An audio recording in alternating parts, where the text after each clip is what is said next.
चला मित्रांनो, दुसरा वस्तीचा प्रकार आहे नागरी वस्ती. नागरी वस्ती म्हणा, अर्बन सेटलमेंट म्हणा किंवा शहरी वस्ती म्हणा. आता नागरी वस्ती कशाला म्हणायचं?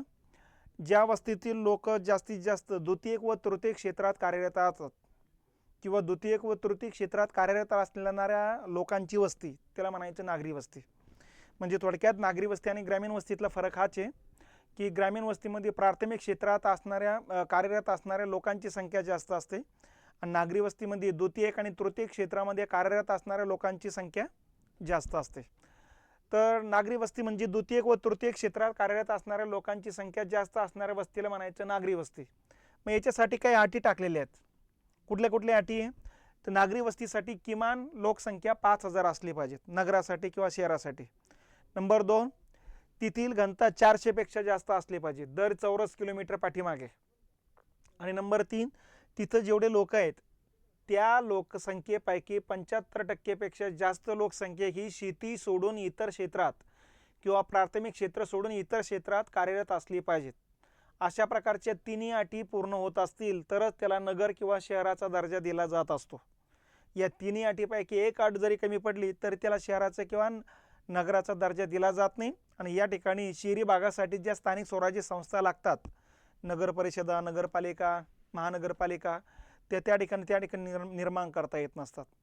तर थोडक्यात ग्रामीण स्थानिक स्वराज्य संस्था म्हणजे ग्रामपंचायत, पंचायत समिती आणि जिल्हा परिषद असतात आणि शहरी स्थानिक स्वराज्य संस्था म्हणजे महानगरपालिका, नगरपालिका, नगरपरिषदा, नगरपंचायत या असतात. छावणी मंडळ असते. तर अशा पद्धतीनं हे लक्षात घेतलं पाहिजे. तर या ठिकाणी मिनिमम लोकसंख्या 5,000 असली पाहिजेत किंवा त्याच्यापेक्षा जास्त चालेल. लोकसंख्येची घनता मिनिमम 400 असले पाहिजेत किंवा त्याच्यापेक्षा जास्त चालेल. ठीक आहे. आणि तिथं जेवढे लोक असतील, मग 40,000 असू द्या, 50,000 असू द्या, 60,000 असू द्या, जे काय असतील ते, त्यामध्ये 75% पेक्षा जास्त लोक हे शेती सोडून इतर क्षेत्रात कार्यरत असले पाहिजेत. तर अशा वस्तीलाच या ठिकाणी नागरी वस्ती म्हणतात बघा. आणि अशी वस्ती असेल तर साहजिकच त्या ठिकाणी नगरपरिषदा, नगरपालिका, महानगरपालिका यांची संख्या या ठिकाणी असते बघा. तर अशा पद्धतीनं नागरी वस्तीची हे या ठिकाणी संकल्पना लक्षात घेतली पाहिजे. आता नागरी वस्तीचे सुद्धा प्रकार पाडले जातात. नागरी वस्तीचे जे काही प्रकार पाडले जातात ते 2 पद्धतीनं प्रकार पाडले जात असतात. एक लोकसंख्येच्या आधारे प्रकार पाडले जातात आणि दुसरं या ठिकाणी कार्यानुसार सुद्धा प्रकार पाडले जातात. असे 2 पद्धतीनं प्रकार पाडले जातात. पण त्या अगोदर हे लक्षात घ्या की या ठिकाणी नागरी भागामध्ये जे काही लोक राहतात, भारतामध्ये जवळपास 31% लोकसंख्या ही नागरी भागात राहत असते. ठीक आहे. आणि महाराष्ट्रामध्ये जर बघितलं आपण तर 45% लोकसंख्या ही नागरी भागात राहत असते.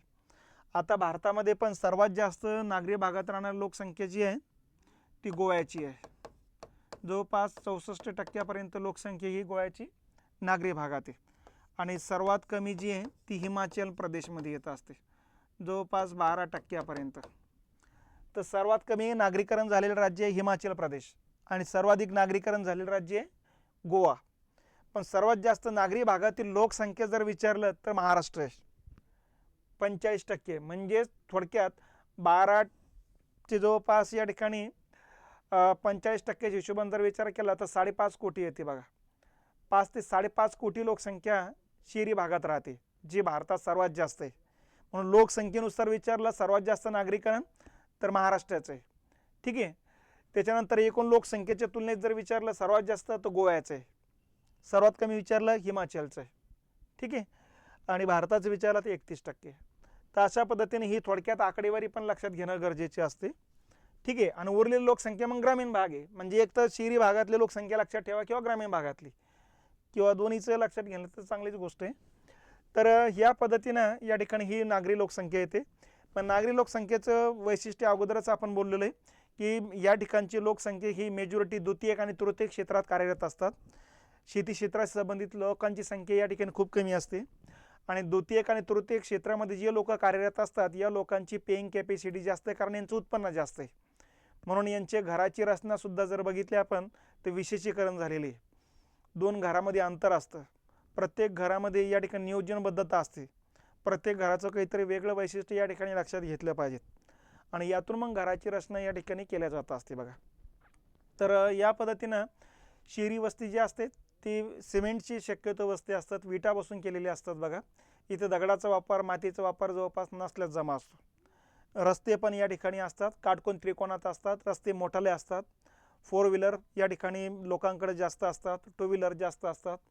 वाहनांची संख्या जास्त असल्यामुळं या ठिकाणी रस्ते ही मोठे दुपदरी वगैरे बांधलेले असतात. त्यानंतर प्रत्येक घरातलं पाण्याचं निस्सारण होण्यासाठी या ठिकाणी हवाबंद या ठिकाणी नाल्या तयार केलेल्या असतात, जेणेकरून त्या आरोग्याचे प्रश्न त्या ठिकाणी निर्माण होणार नाही याची काळजी त्या ठिकाणी घेतल्या जात असते. तर नागरी भाग आहे. मग नागरी भागाच्याही काही चांगल्या गोष्टी आहेत, काही वाईट गोष्टी आहेत. चांगले मुद्दे हे की या ठिकाणी उत्पन्न जास्त असतं बघा. लोकांचा जीवनमानाचा दर्जा उंचावलेला असतो. लोकांना या ठिकाणी करमणुकीचे साधनं असू द्या, आरोग्याच्या सुविधा असू द्या, शिक्षणाच्या सुविधा असतात, मोठ्या प्रमाणात उपलब्ध असतात बघा. त्याच्यानंतर लोकांचा जीवनमानाचा दर्जाही उंचावलेला असतो. तर या ठिकाणचे त्या फायदे आहेत. रस्ते चांगले असतात, मलनिस्सारणाच्या सुविधा आहे, पिण्याचा पाण्याचा पुरवठा मुबलक असतो. ठीक आहे. 2 घरादरम्यान अंतर असल्यामुळे सूर्यप्रकाश आणि हवेवरती या ठिकाणी प्रामुख्याने भर दिला जातो. तर हे या वस्तीचे महत्त्वाचे वैशिष्ट्य आहेत. तोटे पण या वस्तीचे असतात. तोटे काय असतात? या ठिकाणी जर प्रचंड लोकसंख्या वाढली तर घराच्या किमती वाढून जातात, आणि सामान्य लोकांची घराची किमती जर देण्याची ऐपत नसेल तर मग झोपडपट्टीचं प्रमाण वाढून जाते. ठीक आहे. लोकसंख्या वाढली तेवढं पिण्याचा पाण्याचं जर कमतरता पडायला लागले तर मग पाण्याचं दुर्भिक्ष निर्माण व्हायला लागते बघा. ठीक आहे. त्याच्यानंतर शहरीकरण जास्त झालेलं असल्यामुळे उष्णतामान जास्त वाढते, कारण सिमेंट कॉन्क्रीटचं या ठिकाणी ते जंगल निर्माण झालेलं असतं, आणि अशा वेळेस मग या ठिकाणी हवा वाहून जाण्यासाठी जागा नसल्यामुळं कोंदट वातावरण तयार होण्याची शक्यता नाकारता येत नसते. त्यानंतर गाड्यांची संख्या जास्त झालेली आहे, त्यामुळे वाहतुकीची समस्या निर्माण होतात. त्याचबरोबर लोकांचं या ठिकाणी संख्या जर वाढली तर आर्थिक दर्जा जो आहे तो ढासळला जात असतो. तर याही समस्या या ठिकाणच्या लक्षात घेतल्या पाहिजेत. ठीक आहे. मग आता नागरी वस्तीचे जे काही 2 प्रकार आहेत, या 2 पद्धतीनं प्रकार लक्षात घ्यायचे. लोकसंख्येनुसार हे प्रकार पाडले जातात आणि कार्यानुसार सुद्धा या ठिकाणी प्रकार पाडले जातात. आता पहिल्यांदा जो विचार आहे तो आपण लोकसंख्येनुसार लक्षात घेतला पाहिजेत. मग लोकसंख्येनुसार असे हे 5 प्रकार पाडले जातात. नगर म्हणजे टाउन, शहर सिटी, महानगर म्हणजे मेट्रोपोलिस, संकलित नगर म्हणजे कनर्बेशन, प्रमहानगर म्हणजे मेगालोपोलिस. ठीक आहे. तर अशा पद्धतीने हे प्रकार या ठिकाणी आहे. आता नगर म्हणजे काय? तर नगराचं जे काही लोकसंख्येनुसार जो काही प्रकार आहेत त्या प्रकारामध्ये जर बघितलं आपण तर हे लक्षात घेतलं पाहिजे. ज्या नगराची लोकसंख्या मिनिमम 5,000 आणि जवळपास 50,000पर्यंत असेल तर अशा शहराला म्हणायचं नगर. ठीक आहे. मग शक्यतो जी तालुक्याची गावं असतात हे शक्यतो नगरामध्ये येत असतात. इथं नगरपंचायती किंवा नगर परिषदा असतात बघा. ठीक आहे. शहर म्हणजे ज्या नगराची संख्या 50,000 ते 10 लाखापर्यंत असेल तर त्याला म्हणायचं शहर. मग 1 लक्ष शहर, 10 लक्ष शहर असे त्याचे नावं आपण पाडू शकतो बघा. तर 50,000 ते 10 लाखापर्यंत लोकसंख्या असेल तर शहर, 50,000पेक्षा कमी असेल तर नगर. मग शक्यतो जे काही मोठ्या जिल्ह्याचे ठिकाण आहेत हे शहरामध्ये येत असतात. ठीक आहे. मग आता बीड असू द्या, आपला धाराशिव असू द्या, त्याच्यानंतर हिंगोली असू द्या, तर हे प्रमुख मराठवाड्यातले ठिकाण आहे. विदर्भामध्ये गेलं तर वाशिम असेल, यवतमाळ असेल, चंद्रपूर असेल, भंडारा असेल, गोंदिया असेल, वर्धा असेल, ही सुद्धा या ठिकाणी शहरामध्ये येत असतात. खानदेशमध्ये जर बघितलं आपण तर खानदेशमध्ये चोपडा येतो, रावेर येत असतं, त्याच्यानंतर शिरपूर येत असतं. तर हे जे ठिकाण आहे ते शहरामध्ये येत असतात. तर या पद्धतीनं पूर्ण महाराष्ट्रभराचा जर विचार केला तर 10 लाखापेक्षा कमी लोकसंख्या असलेल्या नगरांना आपण शहर म्हणत असतो. ठीक आहे. आणि या ठिकाणी नगर परिषदा असतात मग किंवा नगरपालिका असतात. मग त्याच्यामध्ये अ, ब, क, ड असे दर्जा दिला जात असतात. महानगर म्हणजे जिथं लोकसंख्या 5 लाखापेक्षा जास्त चालते बघा.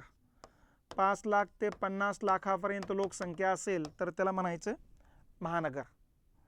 मग आता या ठिकाणी आपण ज्या ठिकाणी महानगर आहेत त्या ठिकाणी शक्यतो महानगरपालिका आहेत. मग आता महानगरपालिका जर बघितलं पूर्ण महाराष्ट्रभरात 29 आहे, म्हणजे जवळपास महाराष्ट्रभरामध्ये आपण जर विचार केले तर जवळपास 29 येत असतात. ठीक आहे. मग सर्वात जास्त महानगर मुंबई, ठाणे त्या परिसरामध्ये सर्वात जास्त आहे. त्याच्या खालोखाल मग पुणे, पिंपरी चिंचवड हे येत असतं बघा. नंतर कोल्हापूर, संभाजीनगर, नागपूर, अमरावती, अकोला. ठीक आहे.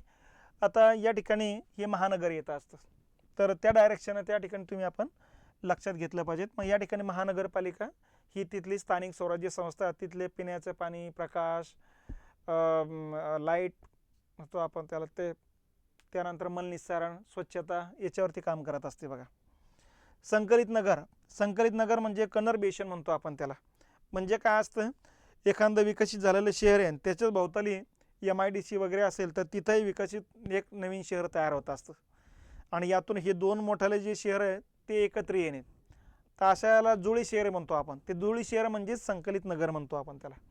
मग आता पूर्ण भारताचा विचार केला जर केला तर दिल्ली गुरगाव, दिल्ली नोएडा, ठीक आहे, हैदराबाद सिकंदराबाद, पुणे पिंपरी चिंचवड, तर ही जी काही ही नगरं आहेत ही दोन दोन नगरं मिळून तयार झालेली आहेत बघा.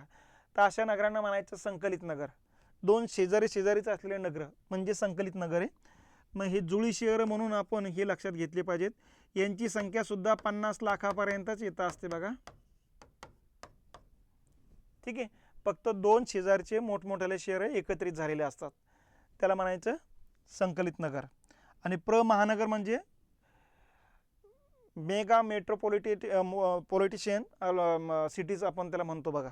ठीक आहे. तर त्याला महानगर म्हटलं जातं असतं, मेगालोपोलिस असंही म्हटलं जातं असतं. जसं मुंबई शहर, मुंबई उपनगर मिळून एकच या ठिकाणी एक शहर पकडलं गेलेले, तिथं महानगरपालिका आहे. ते म्हणजे महानगरपालिका जी आहे ती बृहन्मुंबई आपण दोन्हीचं मिळून एकत्रित तयार झालेली आहे बघा. मग जे मोठाले शहर जे आहेत आपले दिल्ली, मुंबई, कोलकाता आणि चेन्नई, तर या ठिकाणी जी लोकसंख्या आहे ही लोकसंख्या 50 लाखाच्या पेक्षा जास्त असते बघा. आणि 50 लाख प्लस लोकसंख्या असेल तर त्या ठिकाणी महानगर असतं, तर त्याला महानगर म्हणायचं आहे आपण. तर लोकसंख्येच्या आधारे या ठिकाणी शहराचे असे वर्गीकरण केलं जातं असतं बघा. मग जसं लोकसंख्येच्या आधारे प्रकार पाडले जातात तसं त्याच्या कार्यानुसार सुद्धा प्रकार पाडले जातात. मग याच्या कार्यानुसार कुठले कुठले प्रकार आहेत, तर हे 5-6 प्रकार येतात. ठीक आहे. तर त्याला म्हणायचं कार्यानुसारचे प्रकार. मग प्रशासकीय कार्य, मग प्रशासकीय सुविधा जास्तीत जास्त उपलब्ध करून देणाऱ्या शहरांना म्हणायचं प्रशासकीय कार्य करणारे शहर. उदाहरणार्थ विभागाचं जे प्रमुख ठिकाण असतात हे शक्यतो प्रशासकीय कार्य करणारे शहर आहेत. मग यामध्ये संभाजीनगर आहे, नागपूर आहे, अमरावती, नाशिक आहे, पुणे किंवा मुंबई, तर हे प्रमुख प्रशासकीय शहर म्हणून ओळखले जातात बघा. त्या ठिकाणी प्रशासकीय सुविधा मोठ्या प्रमाणात असतात, प्रशासकीय कार्यालय मोठ्या प्रमाणात असतात, तिथून सगळ्या प्रशासनाचा कारभार चालू असतो. दुसरं आहे औद्योगिक कार्य, म्हणजे औद्योगिक कार्य पार पाडणाऱ्या शहरांना म्हणायचं औद्योगिक कार्य. ठीक आहे. मग उद्योगधंदे ज्या ठिकाणी केंद्रित झालेले, उदाहरणार्थ पिंपरी चिंचवड, ठीक आहे, संभाजीनगरचा वाळूज, शेंद्रा, बिडकन हा एरिया येतो असतो. त्याच्यानंतर नाशिकचा एरिया येतो असतो. ठीक आहे. तिथं औद्योगिकरण झालेले आहे. त्याच्यानंतर चेंबूर वगैरे एरिया येतो असतो, तिथं औद्योगिकरण जास्त झालेलं आहे. इचलकरंजी येत असतो, सोलापूर येत असतो, कल्याण येतो असतो. हा जो एरिया आहे इथं उद्योगधंदे जास्त आहे आणि उद्योगधंद्यामध्ये कार्यरत राहणाऱ्या लोकांसाठीचं या ठिकाणी शहरं विकसित झालेली आहे. अशा शहरांना म्हणायचं औद्योगिक कार्य करणारे शहरं. ठीक आहे. ही शहरं लक्षात घेतली पाहिजे आपण. त्याच्यानंतर व्यापारी कार्य करणारे शहरं, म्हणजे ज्या ठिकाणी व्यापार मोठ्या प्रमाणात चालतो त्या शहरांना म्हणायचं व्यापारी शहर. उदाहरणार्थ लासलगाव असू द्या, सांगली असू द्या, जालना मोसंबीची बाजारपेठ आहे. ठीक आहे. सांगलीला हळदीची बाजारपेठ आहे, जळगावला केळीची बाजारपेठ आहे, त्याच्यानंतर खामगावला कापसाची बाजारपेठ आहे. ठीक आहे. मोर्शी, वरोड या ठिकाणी जर बघितलं तर संत्र्याची बाजारपेठ आहे. तर थोडक्यात ज्या ठिकाणी व्यवसाय मोठ्या प्रमाणात चालतात, व्यापार मोठ्या प्रमाणात चालतात, खरेदी विक्रीचे व्यवसाय मोठ्या प्रमाणात चालतात, अशा शहरांना म्हणायचं व्यापारी शहर.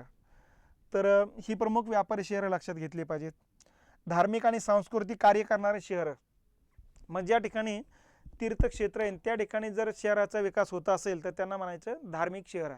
पंढरपूर, शिर्डी, शेगाव, अक्कलकोट, ठीक आहे.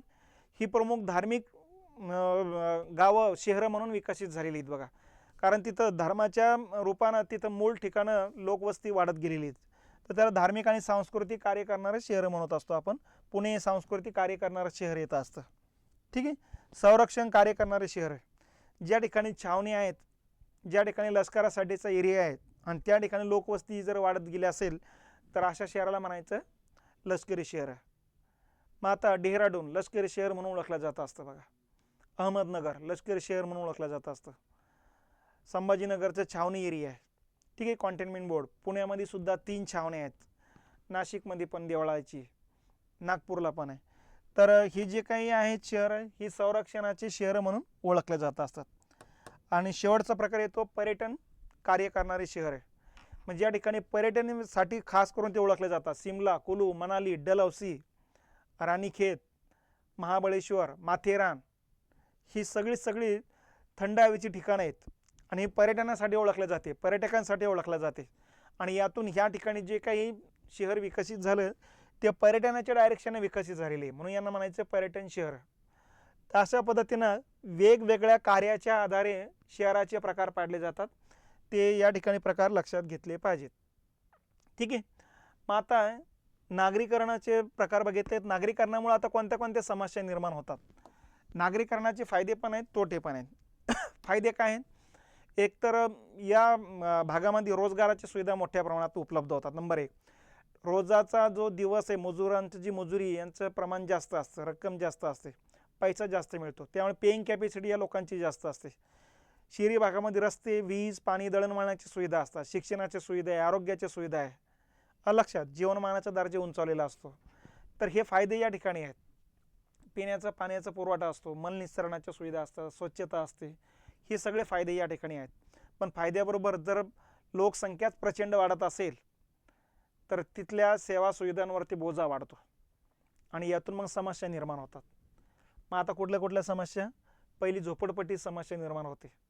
जशी लोकसंख्या वाढते तसे घराचं या ठिकाणी प्रमाण वाढायला पाहिजेत, पण घराचं प्रमाण वाढत नसेल, घरं महाग होत चालले असेल तर साहजिकचे लोक मग झोपड्या करून राहतात आणि त्यातून मग झोपडपट्टी समस्या निर्माण होते. नंबर 2, आर्थिक समस्या. लोकसंख्या नियंत्रणात असेल तर लोकांचं उत्पन्न बऱ्यापैकी राहतं, पण तिथं प्रचंड लोकसंख्या वाढली तर मग कमी मजुरीवरती काम करणाऱ्या लोकांची संख्या वाढते. साहजिकचे त्यांच्याकडे उत्पन्न कमी येतं आणि मग पेईंग कॅपॅसिटी कमी झाल्यामुळे या ठिकाणी त्यांच्या आर्थिक समस्या वाढायला लागतात. किंवा मग दुसऱ्या बाजूनं पेईंग कॅपॅसिटी जशी वाढते तशी वस्तूची किमती पण वाढतात, मग वाढती महागाईच्या समस्या त्या ठिकाणी निर्माण होतात, तर त्या आर्थिक समस्यामध्ये येतात. वाहतुकीची समस्या. जर लोकसंख्या जास्त होत असेल, प्रत्येकाकडे गाडी घोडा घेतला जात असेल तर अशा वेळेस मग या ठिकाणी वाहतुकीच्या समस्या निर्माण व्हायला लागतात. ठीक आहे. मग ट्रॅफिकची समस्या निर्माण होऊन जाते. सुखसुविधाविषयक समस्या. मग पिण्याचं पाणी असू द्या, लाईट असू द्या, स्वच्छता असू द्या, या सुखसुविधा ज्या असतील यांच्या समस्या निर्माण व्हायला लागतात. मग आरोग्य असू द्या किंवा शिक्षणाच्या सुविधा असू द्या. प्रदूषणाच्या समस्या. शहरी भागामध्ये गाड्यांची संख्या जास्त असते, त्यामुळे वायू प्रदूषण, ध्वनी प्रदूषण मोठ्या प्रमाणात वाढत असते बघा. सामाजिक समस्या. शहरी भागामध्ये ग्रामीण भागासारखं जातवार रचना नसते, इथं मिसळलेले असतात, त्यामुळं साहजिकचे आंतरजातीय विवाह असू द्या किंवा बाकीचे सामाजिक गुन्हेगारी असू द्या यांचं प्रमाण जास्त असतं बघा, आणि यातून मग सामाजिक समस्या निर्माण व्हायला लागतात. शासकीय व प्रशासकीय समस्या. सरकारसाठी, प्रशासन चालवण्यासाठी ज्या प्रशासकीय इमारती लागतात त्या ठिकाणी तेवढी जागा नसते. जागा नसल्यामुळं मग त्या समस्या त्यांच्या निर्माण व्हायला लागतात, किंवा त्यांचं ज्या काही इमारती भाड्याने घेतल्या जातात त्याचं भाडं जास्त असतं आणि यातून सुद्धा समस्या निर्माण होत असतात. तर शहरीकरणाची या समस्या या ठिकाणी जनरल लक्षात घेतल्या पाहिजेत. ठीक आहे. आता या लोकवस्ती नावाच्या टॉपिकवरती जे काही प्रश्न आलेले आहेत या प्रश्न थोडक्यात आपण नजर टाकून याच पद्धतीने कसे येऊ शकतात याचा अंदाज तुम्ही बांधू शकता. जोड्या लावा बघा. घराचा आकार आणि प्रदेश दाखवलेले. सपाट घर. सपाट घर म्हणजे वरचा भाग जो आहे सपाट असेल, तर कोणत्या भागात असतं असं घर? तर शक्यतो ज्या ठिकाणी पाऊस कमी असतो, शुष्क जो प्रदेश आहे या ठिकाणी सपाट माळवदाचं घर असतं बघा.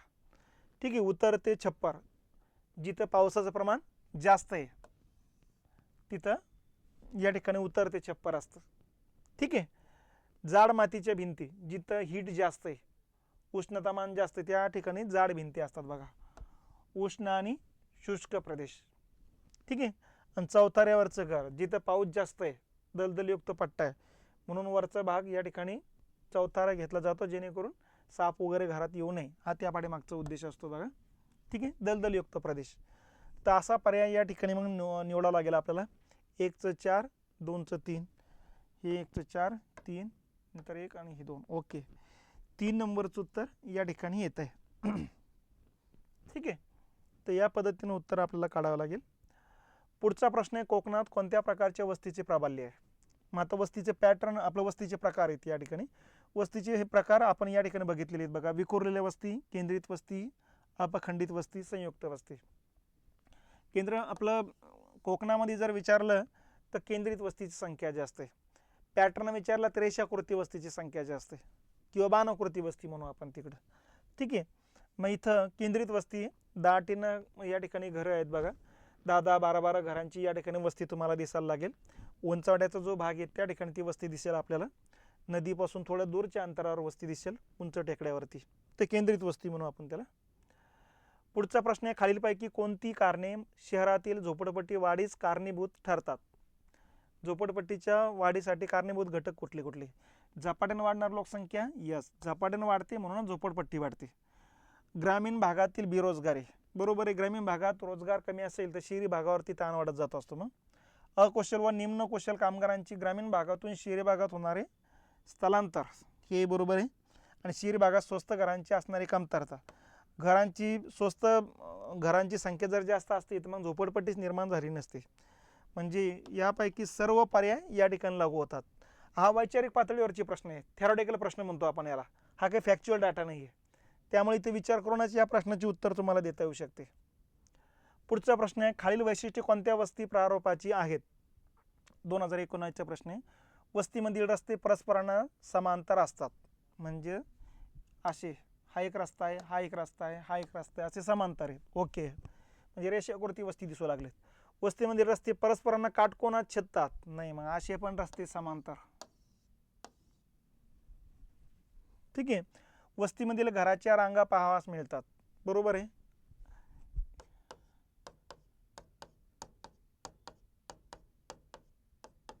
अशा रांगाच्या रांगा दिसतील. वस्तीमधील हमरस्ते व लोहमार्ग परस्परांना ओलांडतात, हे रेल्वेचा ट्रॅक असेल कदाचित, आणि हे रस्ते असेल, एकमेकांना ओलांडतात ते. म्हणजे आता हे येईल चौकोनी वस्ती. ठीक आहे. कारण या दरम्यान जे काही लोक वस्ती करून राहतात असे या ठिकाणी चौकोनी वस्तीचा प्रकार असतो. असा रेषाकृती येणार नाही, कारण एका चौकामध्ये लोक राहतात. इथं वर्तुळाकार येणार नाही बघा, त्रिज्याकृती पण येणार नाही असे. ठीक आहे. हे या प्रकारामध्ये येतील. तर चौकोनी वस्तूचा तो प्रकार आहे. ते ह्या वैशिष्ट्यावरूनच लक्षात यायला पाहिजेत की त्यांना कोणतं अपेक्षित आहे उत्तर. तर अशा पद्धतीनं लोकवस्ती हा टॉपिक या ठिकाणी लक्षात घेतला पाहिजे. मग याच्यामध्ये ग्रामीण वस्ती, शहरी वस्ती, त्या वस्तीचे परत प्रकार या ठिकाणी आपण लक्षात घेतलेले. तर इथले जे प्रश्न येतात ते वैचारिक पातळीवरचे आहे, फॅक्च्युअल डाटा वगैरे काही या ठिकाणी आढळत नाही. तर त्या डायरेक्शनने एकदा रीडिंग करून ठेवा. जनरल आयडियाच्या आधारे सुद्धा याचं उत्तर आपल्याला देता येईल.